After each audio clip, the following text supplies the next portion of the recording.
So hi guys, welcome back to a new video. இன்னைக்கான இந்த வீடியோல உங்களோட Instagram அக்கவுண்ட்ல ஃபாலோவர்ஸ் எப்படி ஃப்ரீயாவே வித்தவுட் லாகின்ல இன்கிரீஸ் பண்றது அப்படிங்கறத இந்த வீடியோல பார்க்க போறோம். சோ வீடியோவை முடிஞ்ச வரைக்கும் ஸ்கிப் பண்ணாம பாருங்க. First of all description and comment பாக்ஸ்ல ஒரு லிங்க் வந்து பின் பண்ணி வச்சிருக்கேன். சோ அந்த லிங்கை ஜஸ்ட் கிளிக் பண்ணீங்கன்னா உங்களுக்கு இந்த மாதிரியான ஒரு இன்டர்ஃபேஸ் வரும். அண்ட் இதுல யூசர் நேம் இருக்கு இல்லையா, சோ அந்த ஆப்ஷன்ல ஜஸ்ட் உங்களோட ஒரிஜினல் Instagram அக்கவுண்டோட யூசர் நேம் மட்டும் கொடுத்தா போதும். அண்ட் யூசர் நேம் டைப் பண்ணதுக்கு அப்புறமா ஜஸ்ட் கீழே வந்து ஸ்க்ரோல் பண்ணுங்க.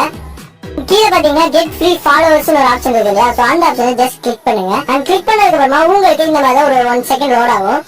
அண்ட் லோட் ஆனதுக்கு அப்புறமா உங்களோட Instagram அக்கவுண்டோட ப்ரொஃபைல் வந்து இங்க ஷோ ஆகும். ஓகேங்களா, அண்ட் ஷோ ஆனதுக்கு அப்புறமா கெட் ஃப்ரீ ஃபாலோவர்ஸ் அப்படிங்கிற ஒரு ஆப்ஷன் இருக்கு இல்லையா, சோ அந்த ஆப்ஷனை ஜஸ்ட் கிளிக் பண்ணுங்க. அண்ட் அதையும் கிளிக் பண்ணீங்கன்னா கீழே வந்து ஒண்ணு ஷோ ஆகும். அண்ட் அது 100% ஆகிற வரைக்கும் நீங்க கொஞ்சம் வெயிட் பண்ணுங்க. ஓகேங்களா, அண்ட் அது 100% லோட் ஆனதுக்கு அப்புறமா உங்களுக்கு ஒரு செக்யூரிட்டி செக்அப் வந்து ஷோ ஆகும். ஓகேங்களா, அண்ட் இதுல ஐ எம் நாட் எ ரோபோட்னு ஒரு ஆப்ஷன் இருக்கு இல்லையா, சோ அந்த ஆப்ஷன் ஜஸ்ட் கிளிக் பண்ணீங்கன்னா மட்டும் போதும். உங்களுக்கு சில நிமிடங்கள்ல ஃபாலோவர்ஸ் வந்து ஃப்ரீயாவே இன்க்ரீஸ் ஆக தொடங்கிடும். ஓகேங்களா, அண்ட் ஏன் இந்த வீடியோட எண்டுக்கு வந்தாச்சு. இந்த வீடியோ பிடிச்சிருந்துச்சுன்னா மட்டும் லைக் அண்ட் சப்ஸ்கிரைப் பண்ணி நம்ம ஃபேமிலியில ஜாயின் பண்ணிக்கோங்க. அண்ட் தேங்க்ஸ் ஃபார் வாட்சிங்.